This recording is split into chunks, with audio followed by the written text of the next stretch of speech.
Dr. Naomi Carter, a confident and accomplished black woman in her early 40s, had just wrapped up a successful business trip in New York. As the CEO of a growing tech company, she was used to commanding boardrooms, filled with people who underestimated her at first glance, but she always let her success speak for itself. Boarding her flight back to Atlanta, Naomi was finally ready to relax. She had booked a first-class seat, eager to catch up on some rest before another demanding week. But as she approached her seat, she stopped mid-step. A white man, dressed casually in jeans and a hoodie, was sitting there, scrolling through his phone as if he owned the place. Naomi smiled politely and said, "Excuse me, I believe you're in my seat." The man looked up, gave her a dismissive glance, and replied, "I don't think so. Maybe you should check your ticket." She showed him her boarding pass, which clearly had the seat number. Still, he smirked and said loudly enough for nearby passengers to hear, "Yeah, right, like you could afford first class."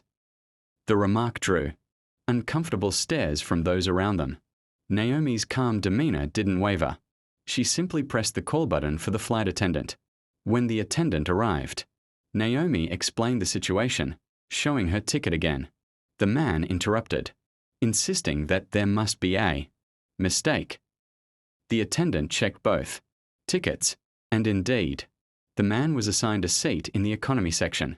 He began to argue, claiming it wasn't a big deal, and that she could just take another seat. Naomi stood her ground. "I paid for this seat," she said firmly. "I'm not moving because you feel entitled to what's mine." The confrontation escalated as the man refused to leave.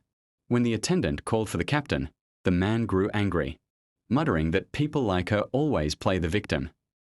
That was the final straw. The captain arrived moments later and demanded the man deboard immediately for refusing to comply with flight staff. As security escorted him off the plane, the cabin erupted in quiet applause.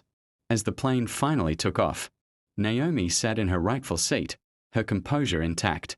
The passenger next to her whispered, "You handled that like a queen." Naomi smiled softly and replied, "You don't have to shout to be powerful. Sometimes grace speaks louder than anger."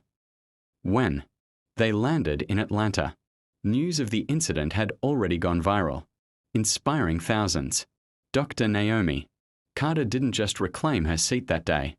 She reminded the world that dignity and strength never need to be proven, only shown.